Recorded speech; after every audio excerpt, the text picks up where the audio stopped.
Muy buenas noches, sean todos bienvenidos a esta séptima sesión reglamentaria del 2025.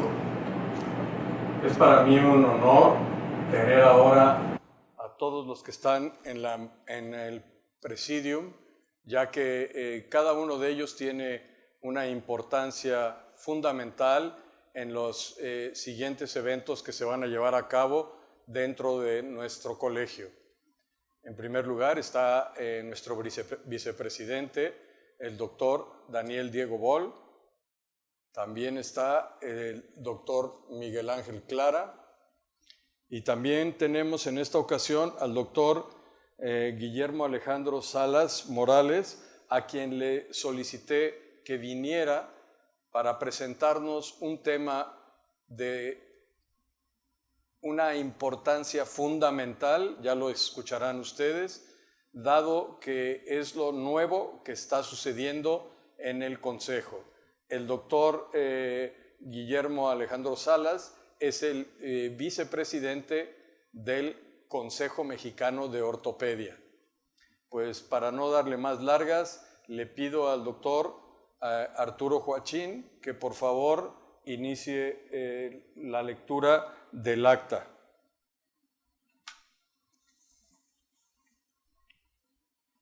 ¿Qué tal? Buenas noches. Me da mucho gusto saludarlos. En esta ocasión haré lectura del acta de la sexta sesión reglamentaria del Colegio Mexicano de Ortopedia y Traumatología AC, celebrada el 2 de julio del 2025. En cumplimiento a los estatutos vigentes, se efectuó la sexta sesión reglamentaria correspondiente al Consejo Directivo 2024-2026, iniciando a las 20 horas con un registro de 272 asistentes virtuales y 16 asistentes presenciales bajo la siguiente orden del día. Se realizó la lectura de la quinta sesión reglamentaria y de negocios efectuada el 4 de junio del 2025, la cual fue aprobada por unanimidad. Se dieron las palabras de bienvenida y a su vez se presentó el tema de la sesión coordinada por el doctor Daniel Diego Boll, vicepresidente del Colegio Mexicano de Ortopedia, en representación del doctor Efraín Díaz Borjón, titular del capítulo de alta especialidad en cadera y rodilla. El doctor Diego Boll dio una breve introducción sobre el panel del foro La cirugía asistida por robótica de rodilla y cadera en México. Posteriormente, se presentaron los temas de los panelistas que participaron y a las 22 horas se dio por terminada la sesión. Hasta aquí concluye la lectura del acta de la sesión anterior. Si existe algún comentario o pregunta, favor de hacerla llegar al Colegio Mexicano de Ortopedia. Muchas gracias. A continuación, vamos a hablar sobre eventos y asuntos generales. Como parte de nuestro alcance para llevar la academia continua de la especialidad a las diferentes sedes de formación profesional, en esta ocasión, esta sesión se transmite desde el Hospital Español, por lo que agradecemos a las autoridades por las facilidades y apoyos que nos brindan. Suscríbete a nuestro canal de YouTube CMO y consulta nuestra biblioteca de sesiones reglamentarias, webinars, cursos y talleres. El pasado 31 de julio, de acuerdo con los estatutos del CMO, se cerró la convocatoria para participar en la elección de vicepresidente y tesorero propietario del Consejo Directivo para el bienio 2026-2028. Se seguirá el proceso ante nuestras instancias internas. Es importante que consideren que para la Asamblea General, para dicha elección, participarán todos los miembros titulares activos del CMO y actualizados antes del 15 de octubre a las 12 horas para que mantengan su derecho a voto. Los invitamos a participar en nuestras próximas actividades académicas a realizarse este mes de agosto en forma virtual y presencial en las instalaciones de nuestra sede. Jueves 14 de agosto, sesión del capítulo de alta especialidad en infecciones óseas, 20 horas. Promoviendo nuestro compromiso académico para las nuevas técnicas y aprendizaje, realizaremos el primer taller de viscosuplementación en modelo biológico, infiltración en rodilla y hombro, a efectuarse el próximo 7 de agosto, así como el segundo taller de viscosuplementación y disección en cadera, hombro y rodilla, práctica en modelo biológico, a realizarse el 14 de agosto del año en curso.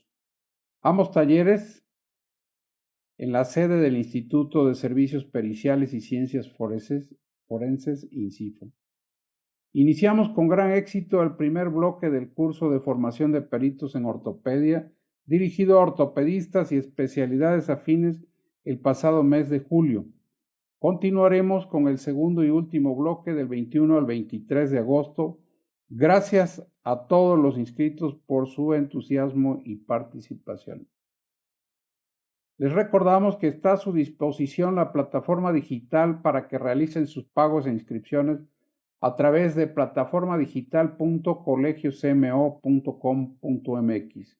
Haga clic y conózcala.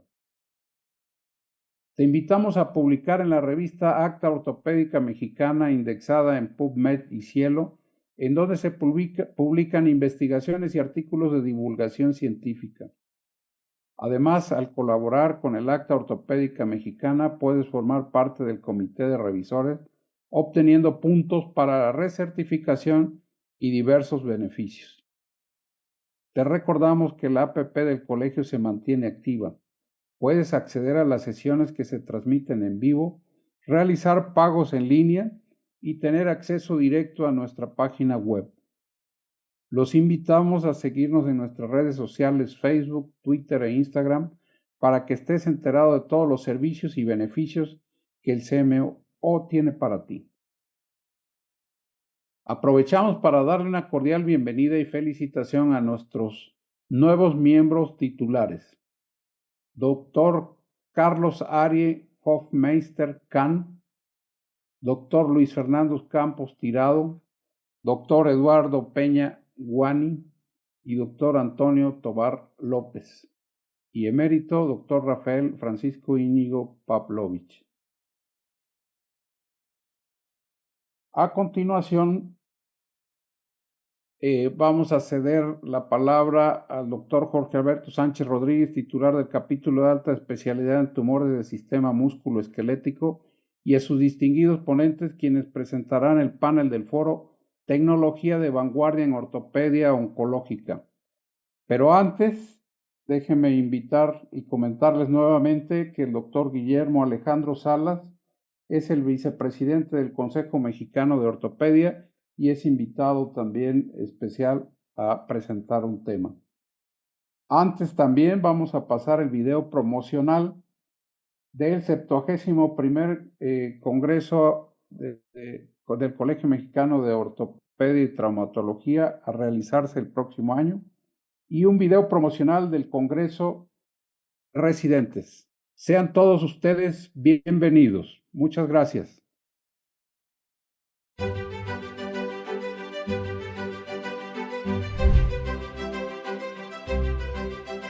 Históricamente, el Colegio Mexicano de Ortopedia y Traumatología ha impulsado el crecimiento e integración de la ortopedia nacional.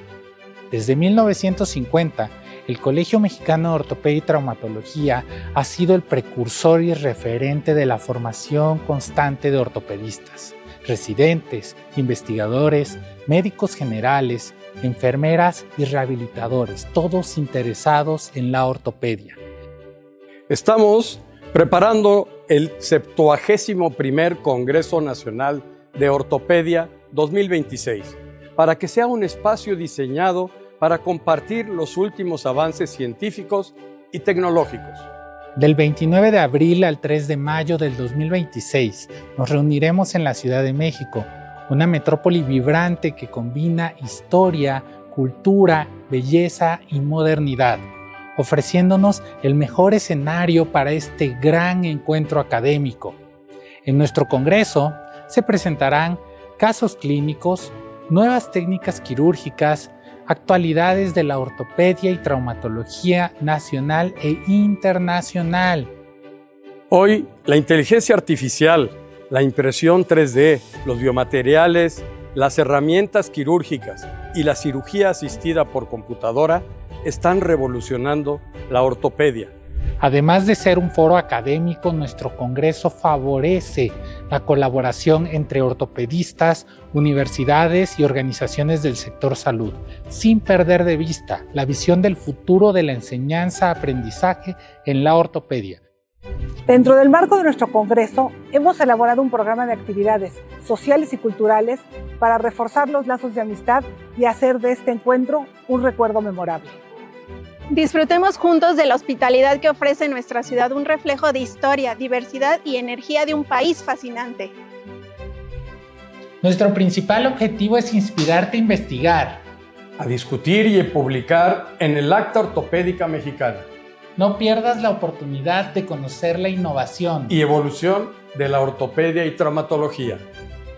Sean ustedes bienvenidos y espero saludarlos pronto.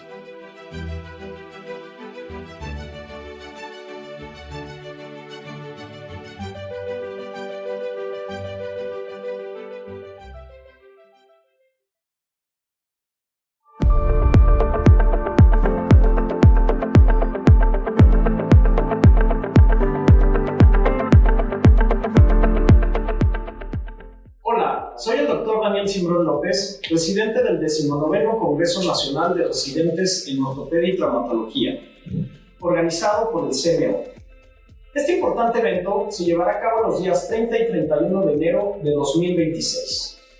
Aprovecho esta oportunidad para extenderles una cordial invitación a todos los ortopedistas en formación, médicos adscritos, jefes de servicio y jefes de enseñanza a participar activamente inscribiendo y presentando sus trabajos científicos.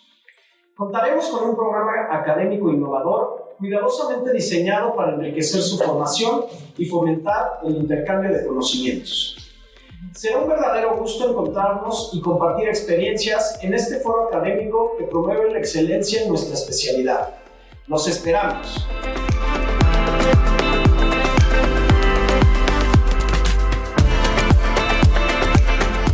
Este mensaje está dirigido tanto a los residentes que están cursando su cuarto año como a los profesores titulares para que tengamos una eficiencia para este próximo año. Les voy a presentar esta diapositiva, es un ejemplo de una convocatoria que muchas veces nadie la lee, pero vale la pena revisarla y que consta primero con unas fechas de preregistro. Esto se hace desde el año pasado porque nos permite determinar cuáles son las siguientes sedes donde se pueden hacer los exámenes, a diferencia de años previos, donde básicamente las sedes eran la Ciudad de México, Guadalajara y Monterrey. Ahora tenemos más sedes y tenemos la posibilidad de incrementar todavía un par más. Y de este preregistro depende que abramos esas nuevas sedes. De tal manera que este preregistro suele ser básicamente el mes de septiembre. Quien no haga este preregistro no podrá inscribirse al examen que habitualmente el examen cognoscitivo sucede el último sábado del mes de febrero, en este caso será febrero 2026. Entonces es muy importante tener en mente este preregistro. Una vez que sucede ese preregistro, es que ya pasado el tiempo empiezan propiamente las inscripciones en línea, que normalmente suceden en las primeras semanas de octubre. Y una vez que sucede la inscripción, a partir de ese momento, los sustentantes pueden iniciar su proceso para hacer su examen psicomotriz y afectivo. Habitualmente todo lo dejan para el mes de diciembre, lo cual es un gran problema de logística. Estamos esperando que este año lleguemos posiblemente alrededor de entre 900 y 1000 sustentantes, y a todos ellos hay que asignarles un sinodal para que les haga su examen psicomotriz y afectivo, es decir, en el quirófano y en la consulta. Si esto lo dejamos a la última quincena de diciembre, evidentemente nos pone en un problema muy grave. Por eso es importantísimo agendar su examen psicomotriz y afectivo cuanto antes para que podamos ser mucho más eficientes. Entonces, en resumen, el preregistro, que es obligatorio, si no te preregistraste, no podrás hacer el examen en febrero de 2026, y para los que están pensando en iniciar una subespecialidad o un curso de alta especialidad a partir de marzo, pues esto evidentemente les arruina los planes, ¿no? Y una vez, el siguiente paso es la inscripción en línea e inmediatamente agendar el examen psicomotriz y afectivo. Y aquí están importantes los requisitos habituales. Esto es desde que el doctor Trueba Lavalillo era el presidente, ¿no? Entonces, esto es de mucho tiempo atrás. Se hace una solicitud de inscripción avalada por 2 ortopedistas que tengan ya una renovación en la certificación. Por supuesto, hay que digitalizar y subir a la plataforma el título de médico cirujano y su cédula. Por supuesto, tienen que estar registrados en la Dirección General de Profesiones. Una constancia que debe signar su profesor titular, donde diga que se está cursando el último año y que se tienen avanzadas o a punto de culminar todas las actividades universitarias, incluyendo la publicación ya sea de la tesis o del artículo en alguna revista que conste de su investigación, ojalá que no fuera nada más una, pero por lo menos una durante sus 4 años de residencia médica. La bitácora y concentrado de cirugías que realizaron durante los 4 años de su residencia médica son sus horas de vuelo. Entonces es muy importante que los profesores titulares den fe de lo que sí hicieron quirúrgicamente durante esos 4 años.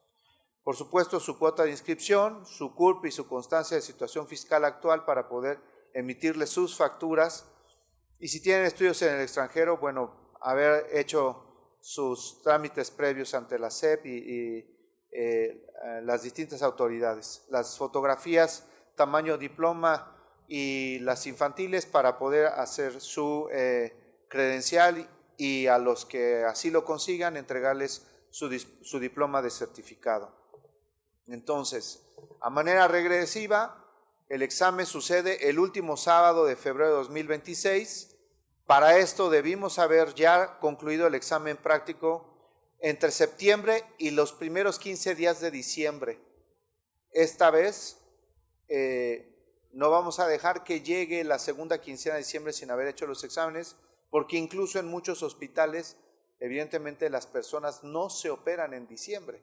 Y entonces eso genera un grave problema para agendar los exámenes, y muchos de los sinodales, algunos de ellos aquí presentes, pues todos quieren disfrutar sus vacaciones decembrinas, ¿no? Entonces, para esto, previamente deben tener su carta de liberación de su sede, firmada por su jefe de enseñanza e idealmente también por su profesor titular. Para esto tuvieron que haber hecho su publicación de la tesis o en una revista con revisión final de bitácoras y evaluaciones finales. Y previo a esto debió haber sucedido el análisis de resultados de su investigación. Por lo tanto, nosotros consideramos que estas situaciones deben ocurrir pues prácticamente ya, porque estamos a nada de empezar nuestro preregistro, por lo cual ustedes deberían estar ya concluyendo sus investigaciones, revisando los resultados para poder hacer sus publicaciones y finalmente cumplir con todos estos rubros. Si no lo han hecho, van bastante atrasados. Pues muchas gracias.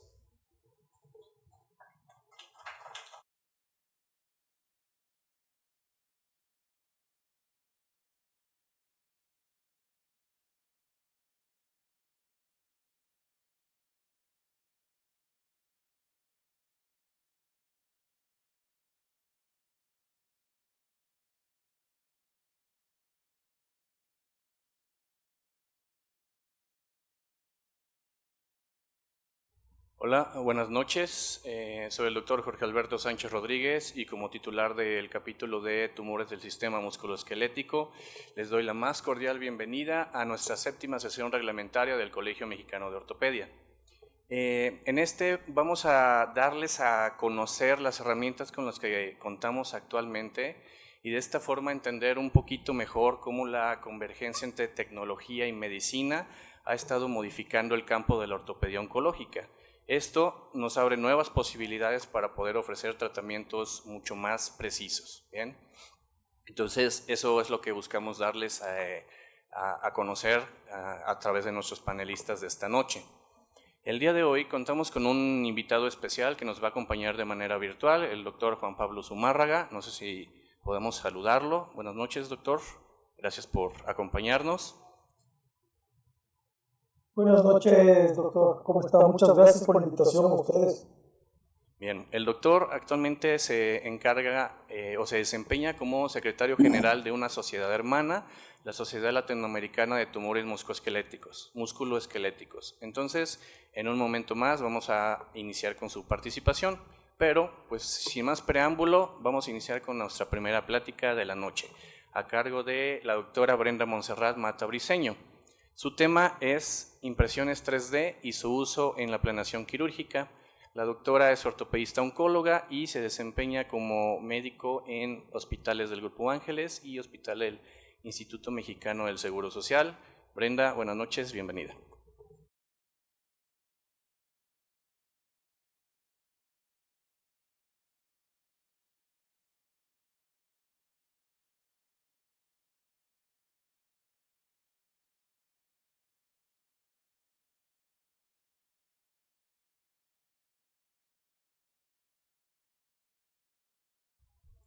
Hola, buenas noches.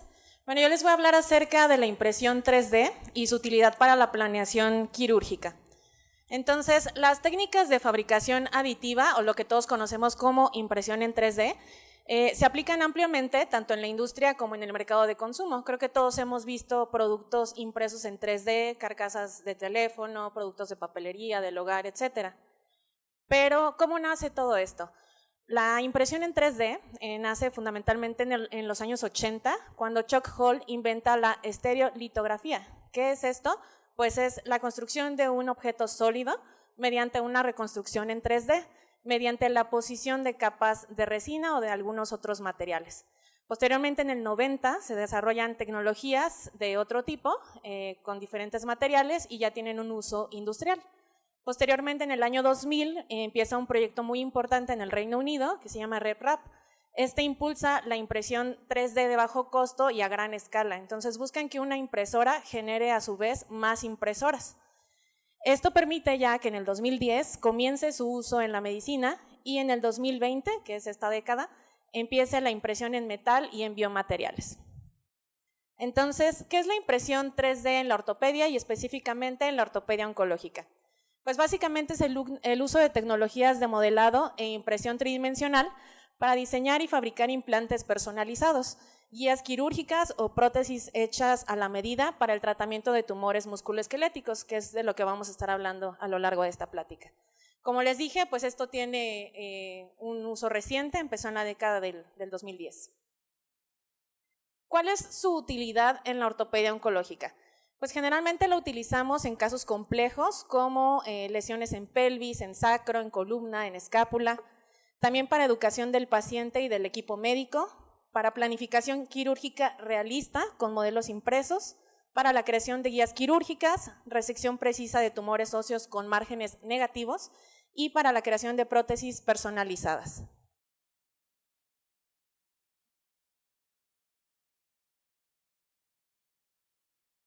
¿Cómo se realiza todo esto?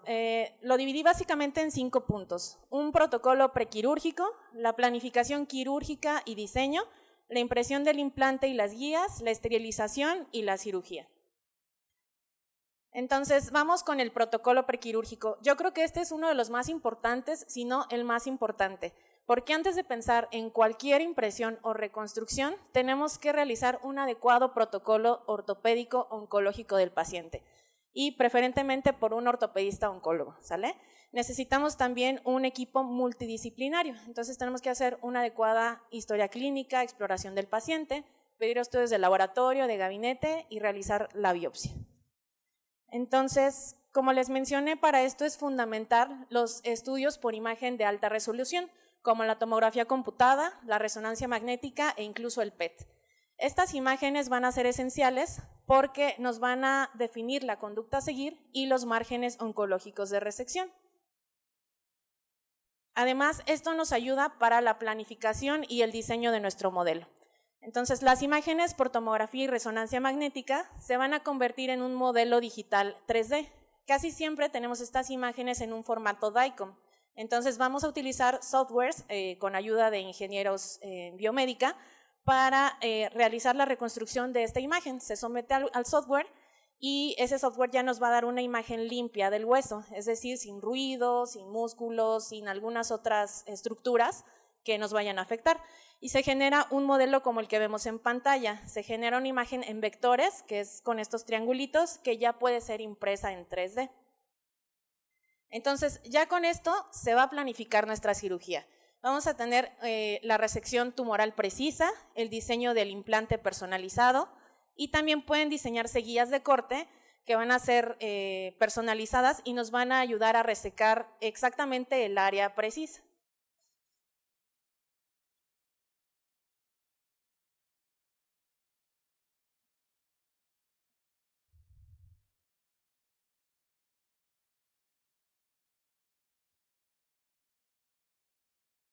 Ya posteriormente podemos hacer la impresión en 3D del implante o de las guías quirúrgicas. Entonces, una vez aprobado el diseño, el modelo y las guías quirúrgicas se van a imprimir en materiales estériles, principalmente pues van a ser resinas médicas. Se va a imprimir en 3D el implante definitivo, ya en materiales biocompatibles, principalmente en aleaciones de titanio. Entonces, ahí podemos ver cómo se imprime un huesito. Y en la siguiente diapositiva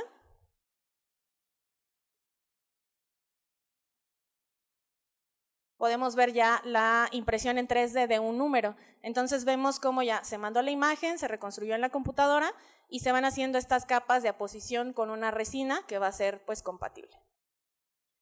Ya una vez que tenemos esto, vamos a mandar a esterilizar el modelo y a la preparación quirúrgica. Casi siempre nos van a dar estos 3 tipos de modelo con diferentes materiales. También si mandamos a hacer las guías de corte, se mandan a esterilizar, y si vamos a utilizar equipo de navegación, de igual manera. Ya después viene la cirugía, se va a realizar la resección tumoral con ayuda de las guías quirúrgicas personalizadas en caso de tenerlas. También nos podemos ayudar de la cirugía navegada y se va a colocar el implante 3D. También el implante puede integrar superficies porosas para permitir la osteointegración. Después pues vamos a darle un seguimiento postoperatorio a nuestro paciente y una vigilancia estrecha para ver que no haya recurrencia o alguna complicación mecánica de este implante. Entonces, aquí les presento un caso clínico publicado en 2023 de un equipo francés, de una paciente de 25 años de edad que tenía ya el antecedente de un TCG en zona 2. Le hicieron una resección intralesional, sin embargo, tiene una recurrencia de la enfermedad. Se hace el protocolo, se pide la exploración física, estudios de laboratorio, de gabinete. Aquí tenemos la imagen por tomografía, en donde vemos la lesión lítica con el compromiso de las corticales, con el abombamiento de la misma. Le solicitamos también, le solicita el equipo de cirujanos una resonancia magnética en donde se observan las imágenes líquido-líquido, se ve una imagen característica de un TCG, ya vemos el compromiso de las corticales y se manda también a hacer una biopsia para corroborar que realmente se trate de un TCG y pues sí resulta un TCG. Entonces, justo en estos casos decimos, híjole, ojalá, sabemos que va a implicar un reto ortopédico oncológico, porque lo que buscamos es darle un margen negativo a nuestra paciente.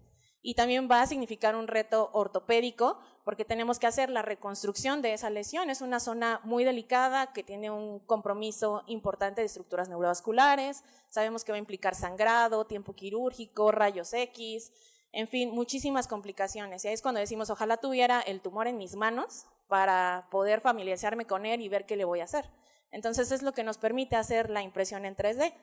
Se manda a hacer la impresión de este tumor, vemos cómo mandan el modelo, mandan la reconstrucción ya con las guías de corte para ver qué es la zona que vamos a resecar, y ya transquirúrgicamente se colocan esas guías, se fijan con unos clavillos, se pasa la zona de corte. Tenemos también ya nuestra planificación, cómo vamos a colocar el implante, y se realiza la colocación de un implante hecho a medida, que también vamos a hablar más adelante, y se hace una artroplastia de cadera y una artrodesis sacroiliaca. Aquí tenemos las imágenes también de la lesión, vemos que concuerda el producto de la resección con la imagen que se mandó a imprimir y con las imágenes que teníamos previamente. Y esta es la imagen postquirúrgica de la paciente, tuvo un adecuado seguimiento postquirúrgico, no hay hasta ahorita alguna falla mecánica, no hay datos de recurrencia, entonces le fue bastante bien. Este es un caso clínico también que tuve oportunidad de ver en una rotación que hice en Estados Unidos. Era un paciente con un condrosarcoma justo en zona 2. También se hizo la reconstrucción en 3D, se hizo la impresión, se hizo la resección con ayuda de guías de corte y también se hizo con cirugía navegada y hasta el momento ha tenido una buena evolución clínica. Entonces, ¿cuáles son los beneficios de esto? Se hizo un metaanálisis en el 2024 en donde se ve que hay una precisión quirúrgica cuando nos ayudamos de la impresión en 3D, reducción del tiempo quirúrgico, reducción de sangrado, reducción de rayos X, más si la hacemos con guías de corte y navegación, reducción de complicaciones postoperatorias, mejores resultados funcionales para el paciente y estéticos, y un tratamiento personalizado. En cuanto a los riesgos y desafíos, pues desconocimiento, ¿no? No muchas personas saben de este tipo de tecnologías, también se necesita una curva de aprendizaje, todavía implica un costo elevado, hay retrasos en el tiempo de diseño y fabricación del implante, fallo del modelo, de las guías o del implante, necesidad de equipos multidisciplinarios y falta de regularización de estos procesos. ¿Y cuál es la situación actual de esto? Pues aún es un uso limitado en nuestra práctica médica. Generalmente se utiliza esto en centros oncológicos avanzados y en medicina privada. También las prótesis personalizadas en cirugía compleja. Son pocas las empresas que manejan esto, hay empresas líderes que son las que tienen más que nada esta tecnología, y también la economía y el apoyo del desarrollo científico, o sea, se necesita más gestión en este tipo de tecnologías.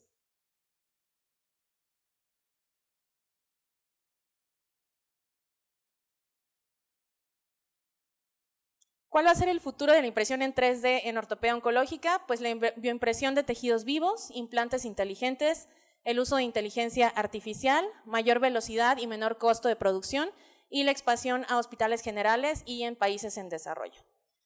Las conclusiones es que la impresión 3D ya no es el futuro, es el presente y también pues, va a ir mejorando con el paso de los años. Representa un cambio paradigmático en el tratamiento de tumores musculoesqueléticos y mejora la precisión, la personalización y los resultados clínicos de nuestro paciente. Muchas gracias.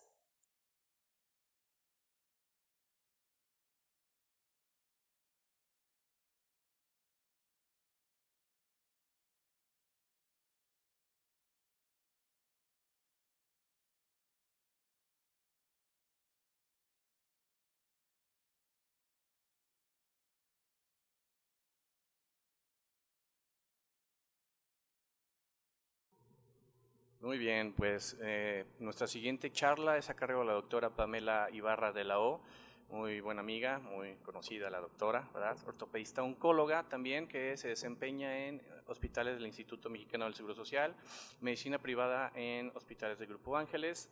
Pam, bienvenida. Su ponencia, implantes hechos a medida. ¿Listo?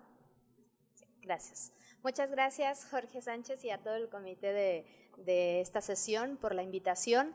La verdad es que son temas muy interesantes que, si se fijan, pues muy innovadores, muchos de ellos todavía no con una disponibilidad entera o al 100% en nuestro país, y sobre todo, como lo acaba de decir Bendita, en el medio institucional o en la salud pública.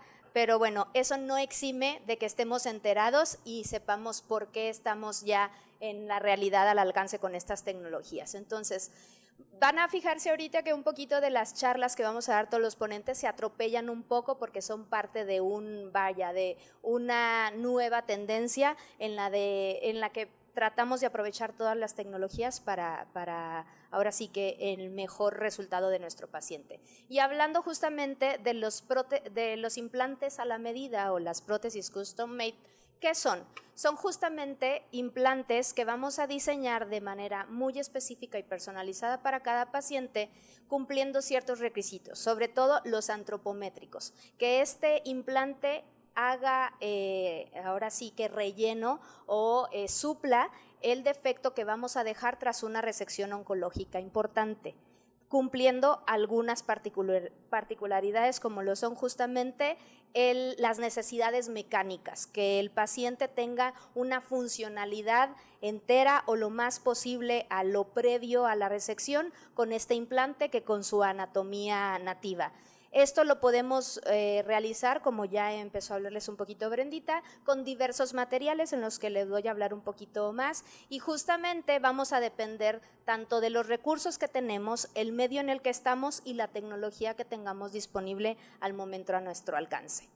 ¿Por qué esto se vuelve cada vez una realidad y por qué estamos hablando de esto? La ortopedia oncológica ha tenido un cambio muy importante, sobre todo en los últimos 50 años, en los que a través del tiempo nos hemos dado cuenta, mediante estudios de cortes cada vez más abundantes de pacientes, que justamente los resultados tanto de sobrevidas como funcionales de estos pacientes son cada vez mejores cuando nos inclinamos a reconstrucciones cada vez más anatómicas o precisas. Esto va muy de la mano en que si ustedes se ponen a investigar la cantidad de fellows de entrenamientos que ya existen a nivel mundial, internacional de ortopedia oncológica, cada vez son más y de más calidad. Entonces esto ha hecho una colaboración multidisciplinaria a nivel mundial que nos lleva cada vez a tener retos más importantes o a justamente superar desafíos que teníamos en el pasado con muchas limitantes que teníamos justamente al ser muy pocos y tener poca experiencia en ese sentido. Y esto nos ha llevado a tratar de reconstruir lo irreconstructible. ¿Y por qué lo estamos haciendo? Porque justamente como hace algunos años tuvimos esta disyuntiva entre si reconstruir o amputar, y justamente los estudios, los metaanálisis, las revisiones de cortes nos dieron justa la razón en que la sobrevida del paciente es muy similar o no se afecta si hacemos una cirugía de salvamento o hacemos un procedimiento radical. Justamente nos está pasando lo mismo con los implantes hechos a la medida.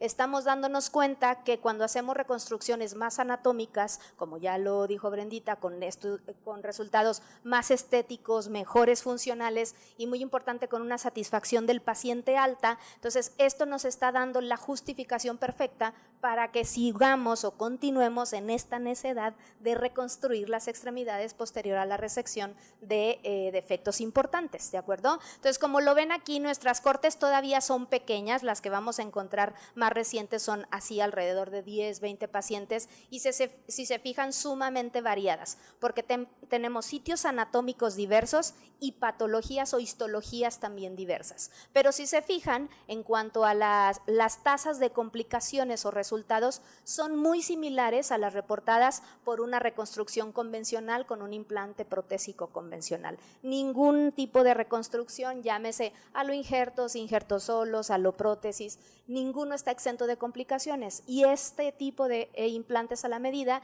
tienen resultados muy similares a los reportados por sus predecesores, que son ahora sí los implantes convencionales. Entonces, si se fijan, es una tasa muy similar en cuanto a si hay o no complicaciones. Las complicaciones son las mismas, básicamente defectos de cobertura, infección, que es nuestro gran coco, rigidez de las articulaciones, y esto sobre todo cuando el paciente es un poco difícil de controlar su umbral o su dolor después de una resección importante. Entonces, si se fijan, también nuestros seguimientos todavía no son a muy largo plazo, porque como ya lo hablamos, justamente son tecnologías recientes. Entonces, obviamente nos hace falta todavía mejorar estos límites que tenemos. Y justamente de manera muy objetiva nos hemos dado cuenta de esto. La satisfacción del paciente, y justamente evaluado de manera objetiva por la escala MSTS, si se fijan, tenemos muy buenos valores cuando hacemos reconstrucciones protésicas a la medida. Aunque nuestras cortes todavía son muy pequeñas y estos grupos muy heterogéneos, al final lo que nos va a dar la razón o a ponernos en nuestro lugar y decir si estamos equivocados es el tiempo, que va a ser nuestro mejor juez. Pero los resultados que tenemos hasta ahorita en cortes de 5 y 10 años es que los resultados son muy equiparables con reconstrucciones convencionales. Entonces, por eso debemos de seguir en este incansable tema de la reconstrucción. Entonces, ¿cómo lo vamos a hacer? No les voy a ahondar mucho porque es algo muy similar a lo que ya vieron con Brendita, pero lo más importante es que necesitamos precisión. Esto lo vamos a lograr justamente haciendo las reconstrucciones de calidad con la estereolitografía que ya vieron. Entre más pequeños sean los cortes de reconstrucción de esos estudios iniciales, mucho más precisión nos va a dar la reconstrucción tridimensional del estudio, para a partir de ahí entonces hacer las guías de corte y la cirugía navegada, que van a ser complementos de esta reconstrucción con implantes a la medida.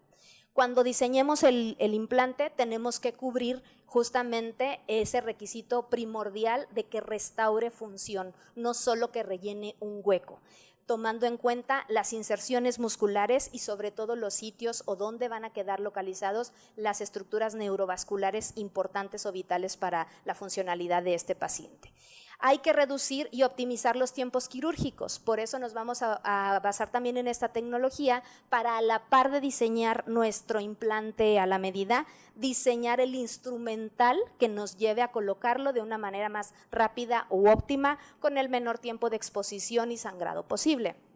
El proceso que vamos a hacer como tal para realizar estos implantes, como ya lo dijimos, primero una obtención de imágenes de alta resolución, cortes milimétricos en todas las secuencias o en todos los planos para obtener una mejor imagen.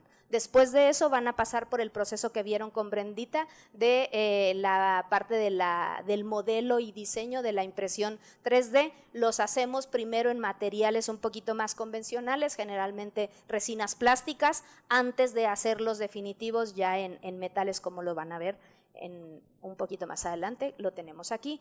Entonces, la manufactura de estos puede ser justo como lo vieron ahorita con el 3D printing, con las capas, y lo que está un poquito más en boga, sobre todo en donde hacen esto más, que es en Europa y Estados Unidos, es el electron beam melting, en el que sobre todo lo que se usa son aleaciones de titanio, como lo van a ver a continuación.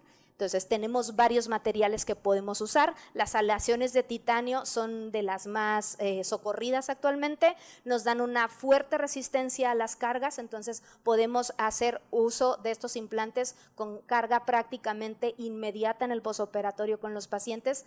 Tienen una baja corrosión, por lo que tienen una durabilidad alta y son ideales para reconstruir zonas de carga o de alta demanda funcional.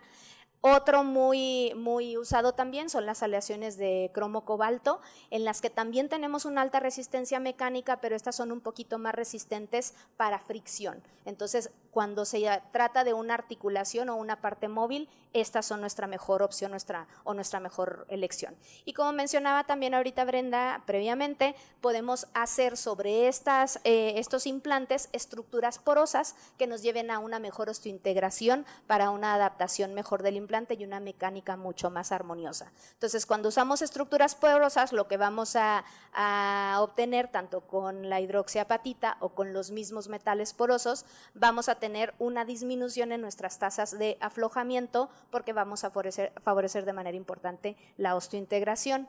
Después de todo esto, es muy importante tener ciertas estrategias durante la colocación, que obviamente, como ya hicimos énfasis, la planeación preoperatoria minuciosa es esencial. No puede existir ninguno de estos procesos sin la adecuada planeación preoperatoria. Segundo, las guías de corte lo ideal es la cirugía navegada, sobre todo cuando estamos hablando de pelvis, que es la zona más compleja. A continuación, los protocolos transquirúrgicos universales. ¿Y a qué me refiero con eso? Cosas que a veces tenemos fuera del radar, pero son muy importantes, desde el número de personas que hay en una sala. No puede haber personal innecesario, que si tomando fotos, que si haciendo videos. Tiene que estar el personal esencial, porque justamente y sobre todo cuando trabajamos con materiales porosos, nuestras tasas de infección se pueden elevar. Segundo, la temperatura de la sala es algo también muy importante que a veces no tomamos en cuenta, y obviamente todos los cuidados y el proceso de esterilización de nuestros materiales. Todo esto que nos va a llevar de la mano a prevenir complicaciones, justamente. ¿Cuáles? Las que ya hablamos ahorita previamente, sobre todo la infección, que es nuestro mayor coco. Entonces siempre tener una buena profilaxis antibiótica, y si podemos y tenemos a la mano los adyuvantes, que de lo más común que utilizamos son justamente las perlas de fosfato, que liberan antibiótico y generan un microambiente húmedo con antibiótico para disminuir tasas de infección.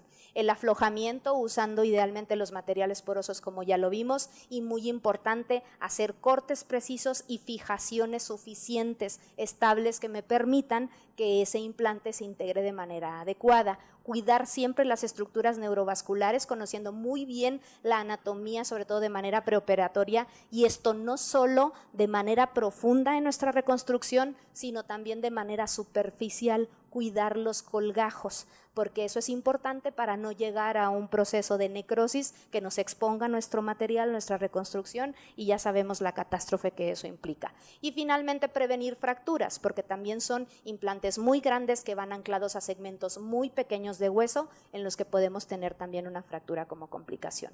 Y tener esto en cuenta, sobre todo a raíz de que vamos a empezar a ver o producir o generar mayor literatura, es que a mayor vida de mi paciente y a mayor vida de mi implante, mayores van a ser las complicaciones que yo vaya a tener en el futuro. Entonces esta información va a ser dinámica, porque los implantes tienen vida media como cualquier otro. Entonces va a ser muy importante la vigilancia posoperatoria y el apego a los protocolos de rehabilitación que me disminuyan el riesgo, sobre todo de los aflojamientos asépticos. Entonces eso no olvidarlo y hablarlo siempre con el paciente. Y para culminar y llevar a casa, pues siempre tener en cuenta que a partir de este momento, como lo dijo Brenita, ya es una realidad. Los implantes a la medida son una muy buena opción de reconstrucción que nos lleva a resultados funcionales muy paralelos a los de los implantes convencionales, que es básica o esencial la colaboración multidisciplinaria. Cada vez van creciendo más nuestros equipos, ya no es solo como antes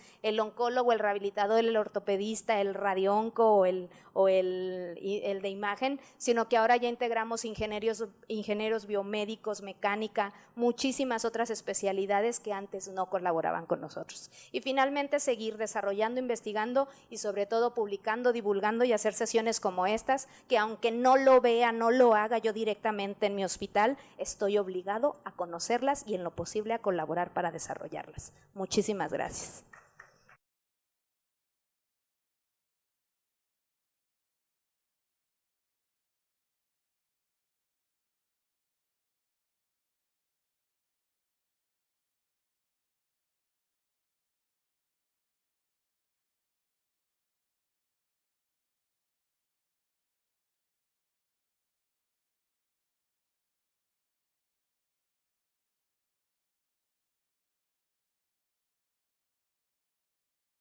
La siguiente ponencia a cargo del académico doctor Miguel Ángel Clara Altamirano, presidente del comité organizador del 71º Congreso Mexicano de Ortopedia, que se celebrará en el año 2026, ortopedista oncólogo, maestro en ciencias, doctor en ciencias, y que actualmente se desempeña como profesor titular también del curso de alta especialidad de ortopedia oncológica en el Instituto Nacional de Cancerología.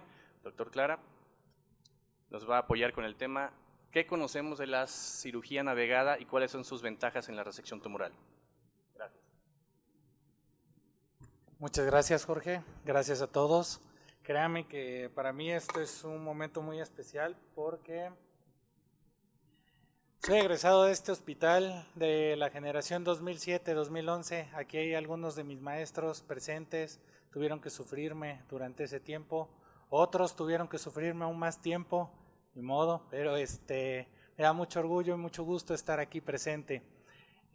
Vamos a hablar de un tema realmente interesante, un tema que, como bien decía Pamela, debemos de tener el conocimiento de que existe, debemos de tener la iniciativa de poderlo desarrollar, ya que cada vez la ortopedia oncológica está creciendo más y más. Entonces, nuevas técnicas, nueva tecnología, la cirugía navegada en ortopedia oncológica no lo es. Esto se sabe desde el 2004.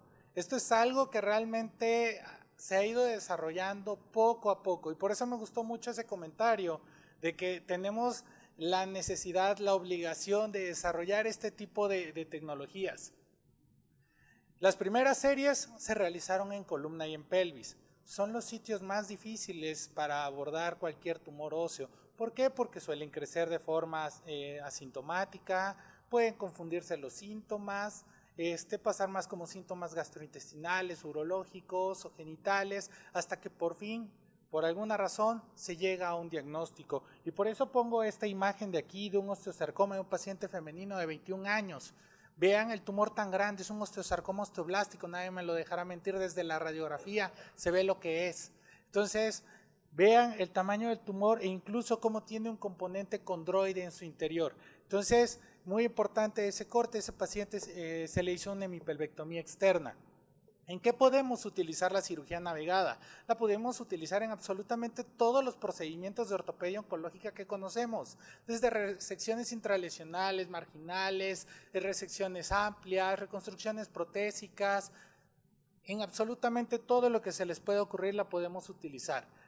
Pero también es muy importante que sepamos que en ortopedia oncológica tenemos puntos clave para determinar un éxito. Primero es el conocer o el entender que el principio oncológico va por encima de cualquiera de los demás. Quitar el cáncer, quitarlo bien, es lo más importante. Seguido tenemos la funcionalidad.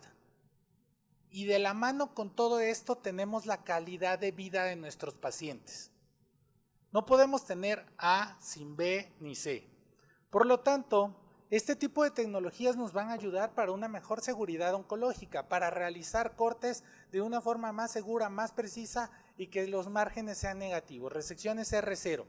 Optimizar nuestra planificación preoperatoria, algo que siempre le insisto a mis residentes: planificar bien tu cirugía es lo más importante, y si tenemos tecnología que nos pueda ayudar a una buena planificación es aún mejor.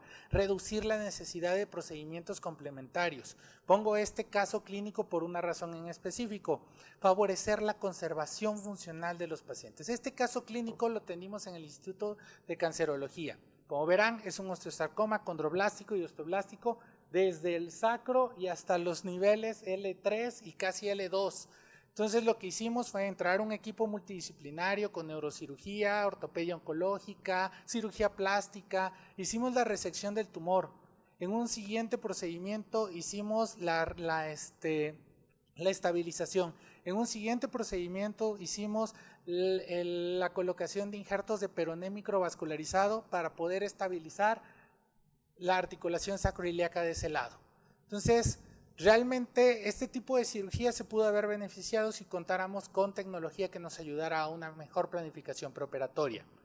Es lo que tenemos. Existen muchísimas revisiones sistemáticas que nos hablan sobre lo que es este tipo de cirugías y su aplicación en la actualidad. Pongo este artículo por una razón o por varias. Una de ellas es un artículo 2025. Es una revisión sistemática en donde incluyen únicamente 11 artículos, y lo que ellos nos hablan es de una mayor precisión en cortes y márgenes oncológicos. Nos hablan de que se mejora la planeación preoperatoria, ya lo dije previamente, eso se sabía o era la intención desde el 2004, y disminuye riesgos de recurrencia local. Vemos.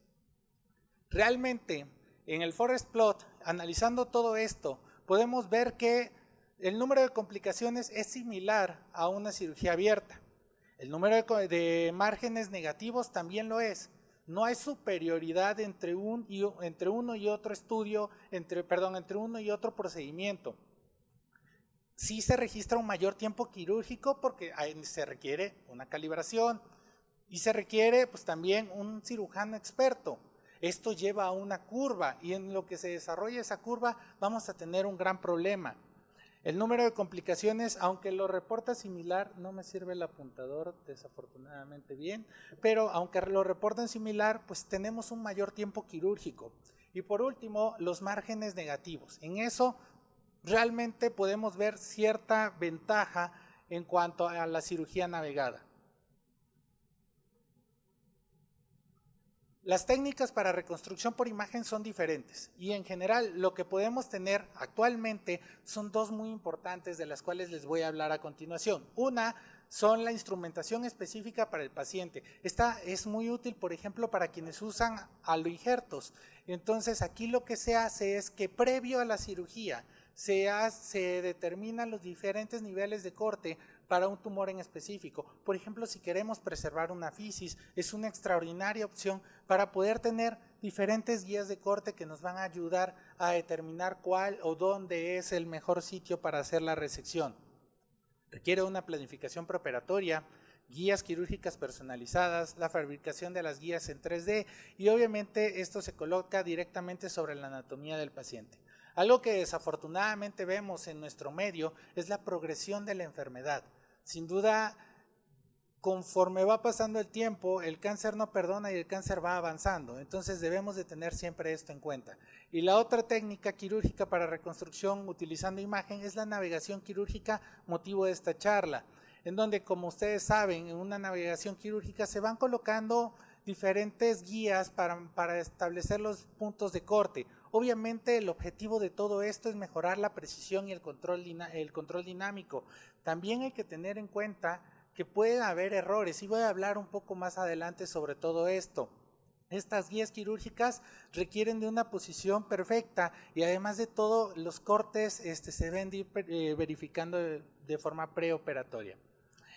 En general, lo que debemos de tener en cuenta entre la instrumentación específica, esto es un poquito aburrido, y la navegación quirúrgica, es que los márgenes quirúrgicos o los márgenes oncológicos, las resecciones R0, se alcanzan de forma similar.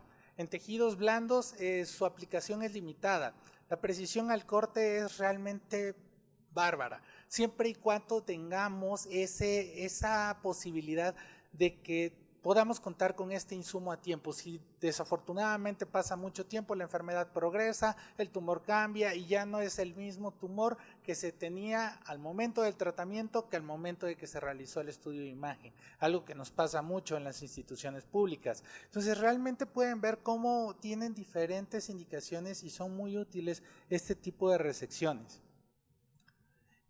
Limitaciones, y mejor me voy a brincar esto para poner la siguiente diapositiva.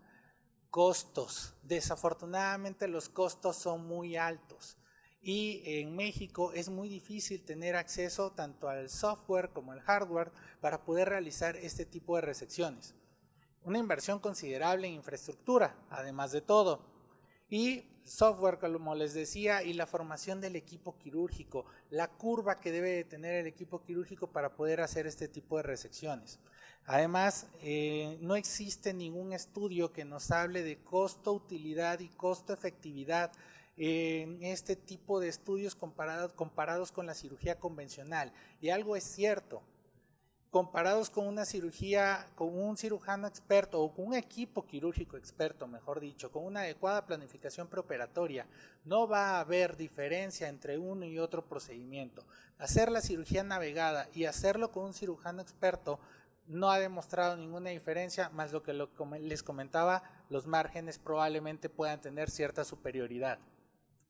Tengan cuidado porque al final la tecnología puede ser hasta contraproducente para nosotros. Si lo queremos implementar de forma inicial y no tenemos una curva, pues esto puede ser una bomba atómica para el paciente. Al final puede ser peor que haber hecho la cirugía abierta. Al final en lo que hacemos esa curva podemos llegar a tener márgenes positivos, podemos llegar a tener recurrencia de la enfermedad, tiempos quirúrgicos prolongados y eso complicar realmente todo lo que venimos planeando o sobre todo lo que les comentaba, el principio oncológico, el principio funcional y la calidad de vida de nuestros pacientes.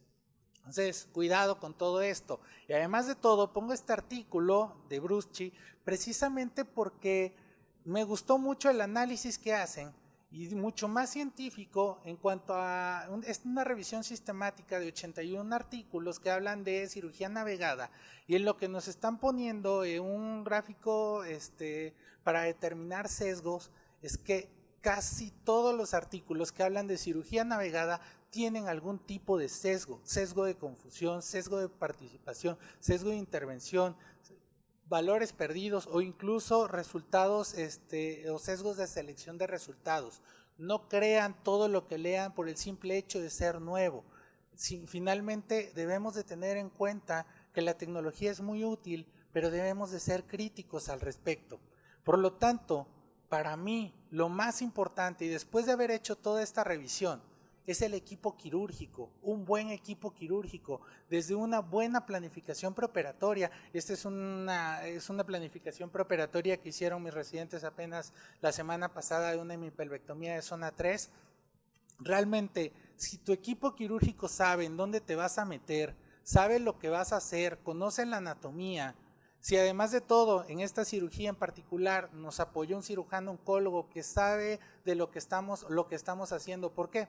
Porque quiero que vean esta imagen. Es un tumor de células gigantes, o al menos así lo reportaba patología, el cual se manejó de forma inicial con denosumab. Vean la resonancia magnética, cómo el tumor está en la zona 3. Se expande, o mejor dicho, se vuelve bilateral, incluso va hacia la parte proximal del muslo. Vean cómo rechaza todas las estructuras, es más, ahí se ve cómo está rechazando la vejiga.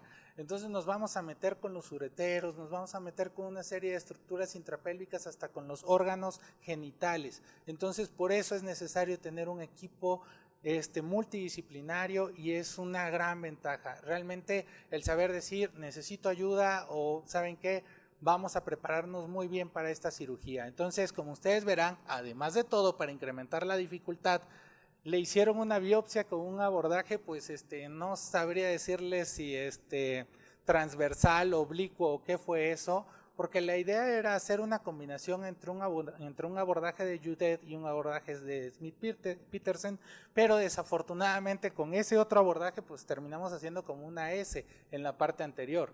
Entonces vean ya la complejidad de todo esto. Alguien que no tenía mucha idea le metió mano a este paciente, lo biopsió mal y estamos complicando todo. Y entonces, ¿qué necesitamos? Necesitamos una cirugía navegada, necesitamos a un equipo quirúrgico competente, necesitamos un manejo multidisciplinario, probablemente necesitábamos todo. Como no contamos con cirugía navegada, para mí el equipo es lo más importante. Ese trabajo en equipo, esa capacidad que tengamos de discernir y de apoyarnos, es lo mejor que podemos tener, una comunicación proactiva, y esa es la radiografía postquirúrgica. La paciente se fue de alta el día lunes sin ninguna complicación, afortunadamente, hasta ahorita. En conclusión, la cirugía navegada ha demostrado que es una herramienta útil, sin duda. Los márgenes salen negativos, pero la evidencia actual todavía presenta limitaciones significativas. Hacen falta estudios prospectivos, hacen falta estudios multicéntricos. La mayoría de los estudios son en poblaciones con tamaño reducido, debido a la rareza y la complejidad de los procedimientos. Y además de todo, se nos van a agregar los desafíos logísticos y económicos de tener este tipo de insumos. Quiero aprovechar esta última diapositiva para invitarlos del 29 de abril al 3 de mayo del próximo año a que asistan a nuestro Congreso Nacional de Ortopedia.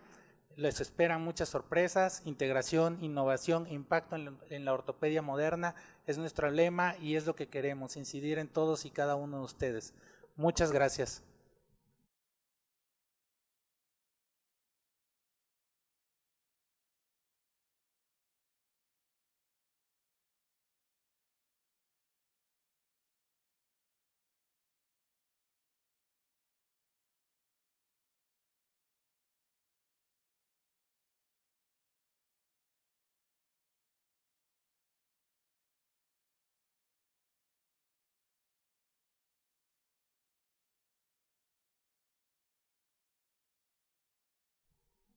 Muy bien, pues hasta ahorita creo que han sido temas bastante interesantes, muy bien la conclusión del doctor Clara. Esto no nos va a reemplazar, simplemente es una herramienta más que tenemos, y lo importante es tener un gran equipo quirúrgico con los conocimientos y habilidades adecuadas.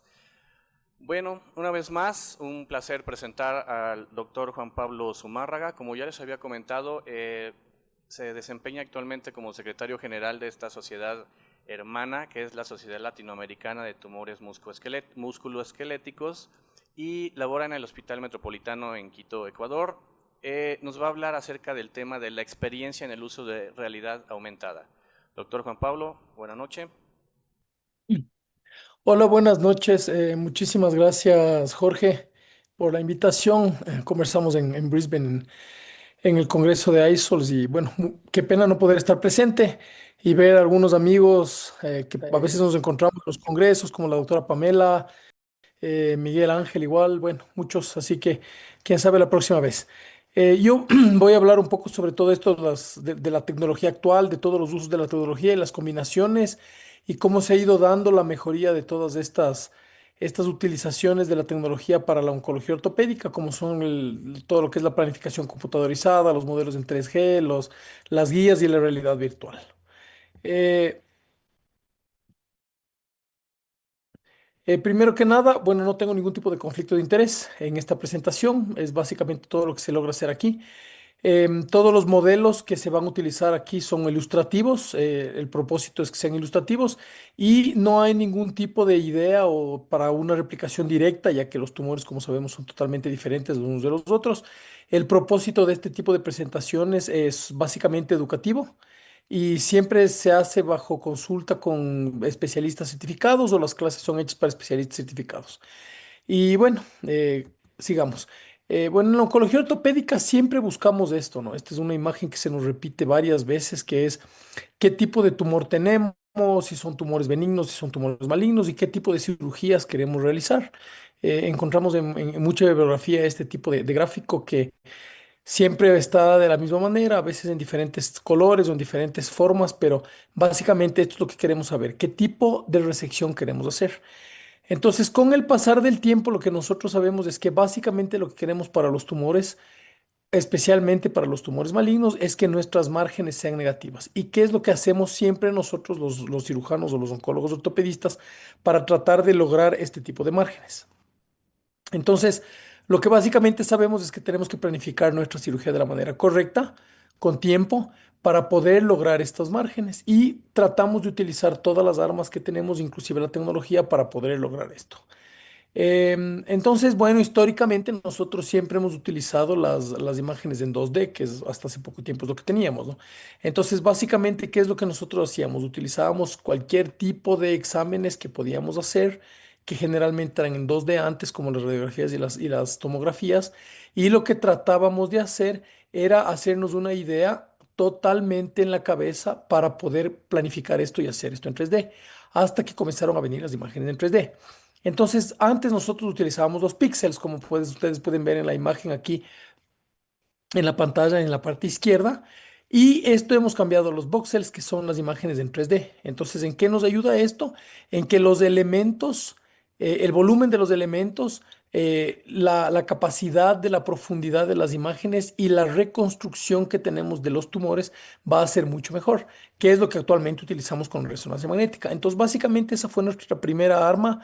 Obviamente todos nosotros ya crecimos con esto, pero en alguna época fue la primera arma de esta modernización para hacer esto de los tumores. Entonces, ¿qué es lo que tenemos nosotros? Nosotros utilizamos las tomografías y utilizamos la resonancia magnética para poder tener una idea de lo que queremos hacer. O sea, básicamente lo que nosotros reproducimos cuando tenemos solo estas imágenes o solo los estudios de las imágenes es nos hacemos una idea mental de lo que vemos en 2D para pasar en 3D y para pasar a nuestra cirugía. Entonces, básicamente es lo que se conocía antes como la cirugía a mano alzada o el freehand, que se llama. Entonces, esto básicamente era transformar imágenes en una cirugía. Y obviamente los resultados que obteníamos no eran los más eficaces o los mejores. Entonces ahí es cuando nosotros pasamos a ver cuál era la ineficacia que teníamos en la resección de los tumores, que es justamente lo que acaba de hablar tanto Pamela como Miguel, a qué lográbamos llegar y a qué queríamos lograr llegar. Entonces se comienza a estudiar eso para que nosotros podamos hacer cirugías más específicas y más perfectas, teniendo tecnología mucho más avanzada.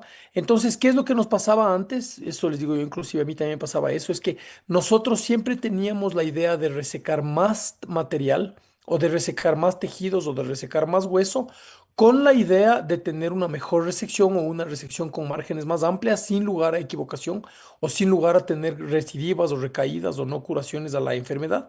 Y esto nos hacía tener márgenes menos específicas para reconstrucciones menos favorables, pensando en que algunos pacientes que sí llegan a poder tener una vida más plena o a salvarse de la enfermedad, específicamente hablando de los tumores malignos, pueden llegar a tener una mejor función, ya que podemos tener mejor planeamiento para este tipo de tumores utilizando mejor tecnología. Entonces, como ya dijeron algunos aquí, ¿cuáles son las armas o cuáles son las herramientas que nosotros fuimos utilizando?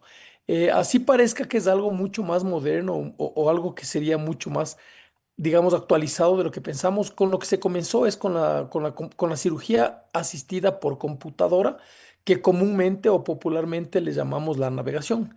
Entonces, de esta manera se comienza con la navegación. Y lo que se puede ver es que con la navegación podemos tener imágenes intraoperatorias en 3D.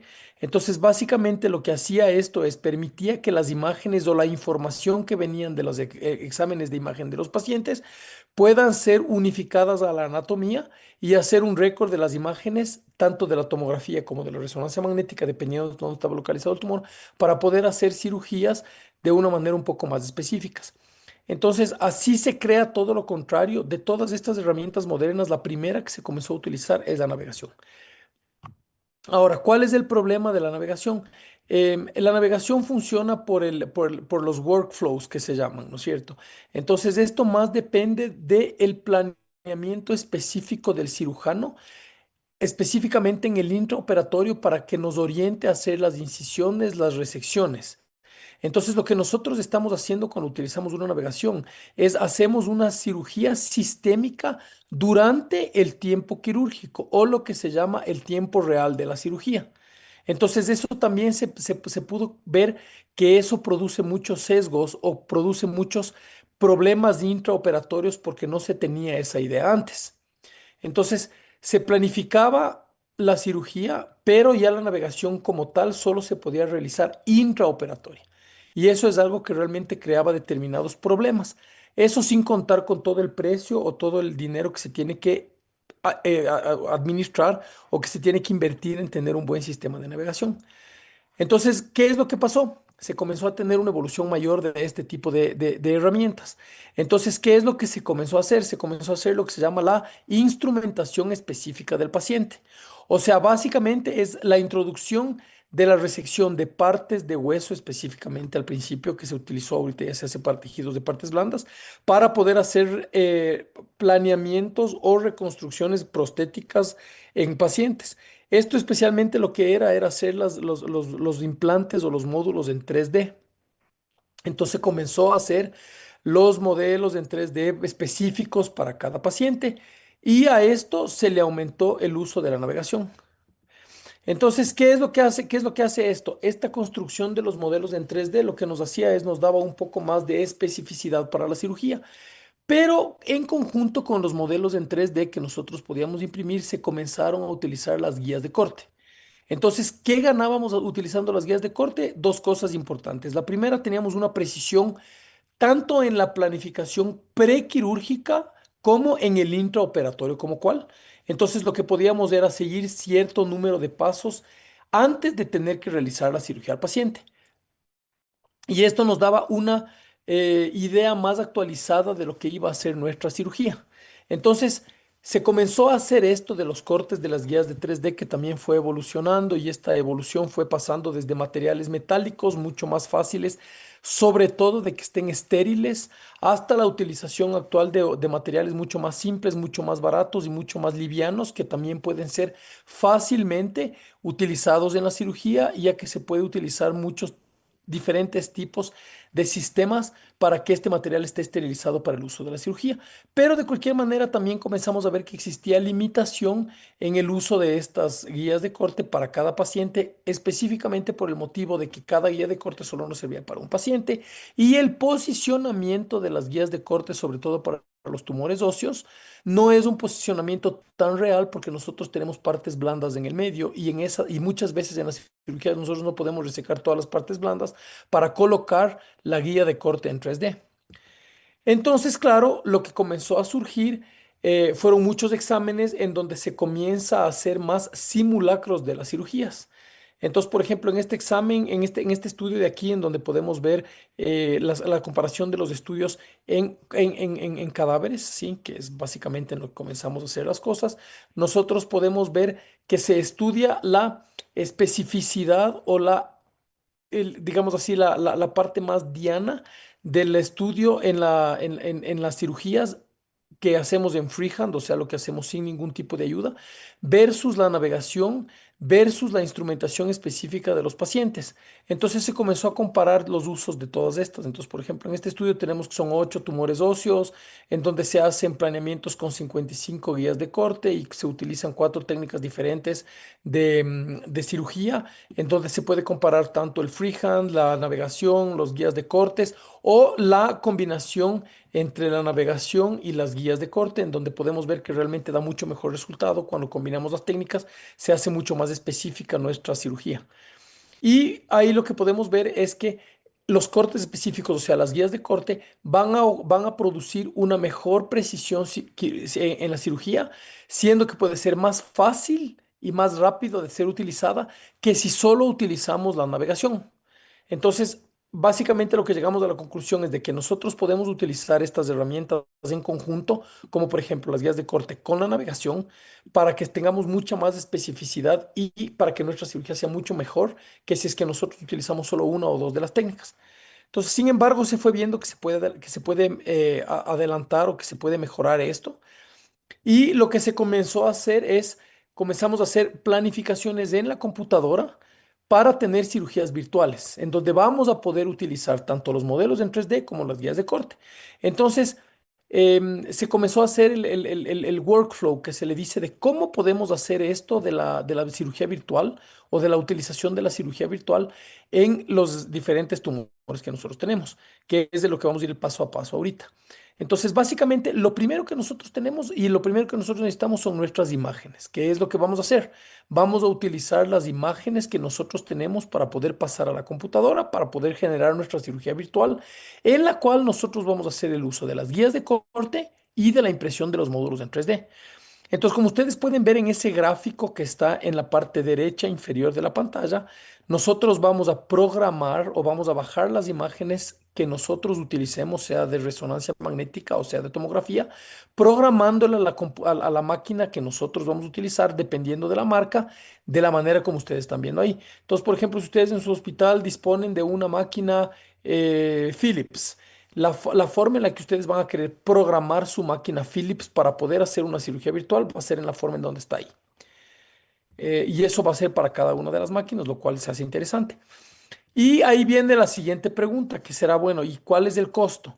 Nosotros para realizar este tipo de trabajo, nosotros tenemos obviamente los programas pagados que son extremadamente caros, como son el Synopsys o como son Materialize Mimics, pero nosotros también tenemos el Open Source Software, que es totalmente gratis y que hace exactamente lo mismo que hacen los programas pagados, lo cual nos hace que la vida nuestra sea más fácil, ya que ni siquiera tenemos que invertir una cantidad grande de dinero para poder hacer este tipo de trabajo para la cirugía virtual. Entonces ahí, bueno, básicamente, ¿qué es lo que nosotros hacemos? Nosotros vamos a tener que hacer un slicer en 3D y podemos utilizar este programa Inversalius, que es el que yo estoy acostumbrado a usar. Existen muchos tipos de diferentes programas. Este es un programa que no es gratis, pero tampoco es de los más caros. Y básicamente, ¿qué es lo que vamos a hacer? Vamos a traer las imágenes de nuestra tomografía o de nuestra resonancia magnética utilizando el workflow, que es el que les dije, con el programa gratis que podemos descargar de la computadora y vamos a hacer todos los cortes en 3D o el 3D slicers, que es lo que necesitamos. Y vamos a hacer la segmentación médica. Para hacer la segmentación médica, nosotros vamos a identificar las partes anatómicas específicas, que es algo básicamente que el programa nos da haciendo, y vamos a identificar las regiones de interés utilizando un software específico. Esto va a ser hecho por las unidades Hounsfield o vamos a utilizar la escala Hounsfield para esto.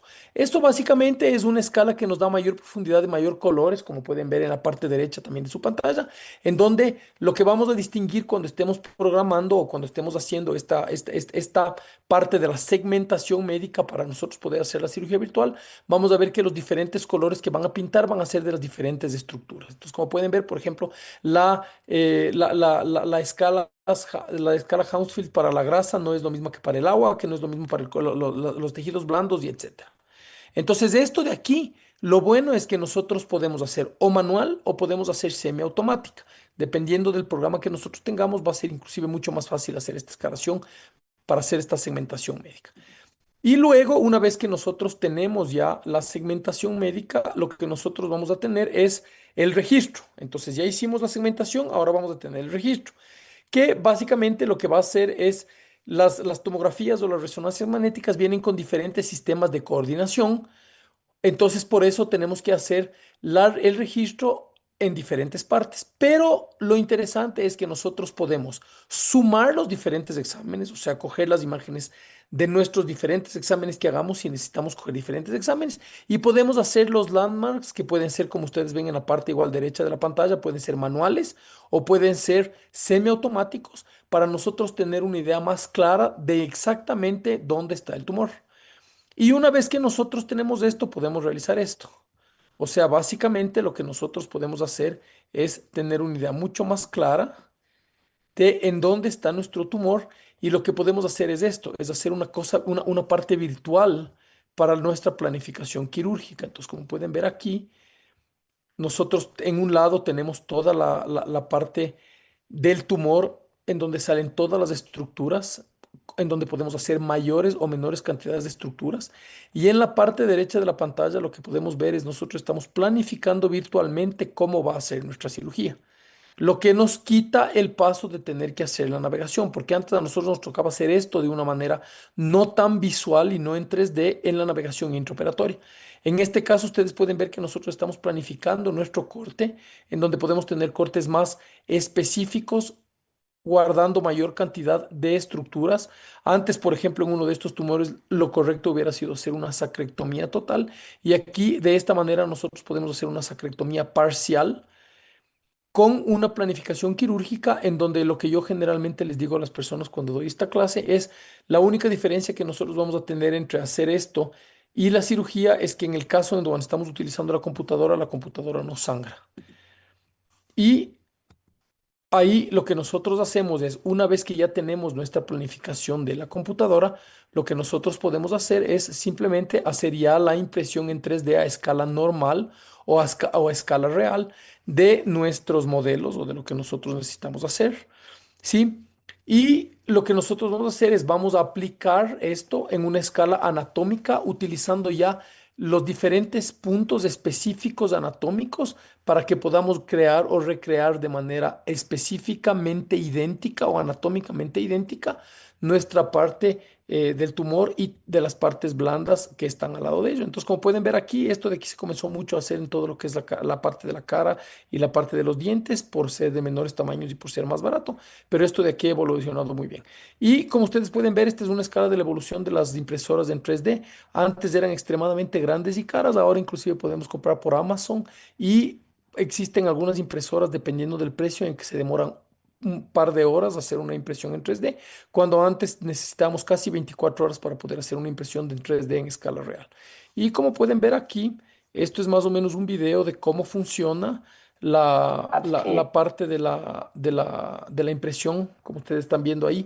Estas son las impresoras actuales, en donde simplemente va haciendo en la resina caliente y en la resina líquida el modelo que nosotros deseamos que sea hecho.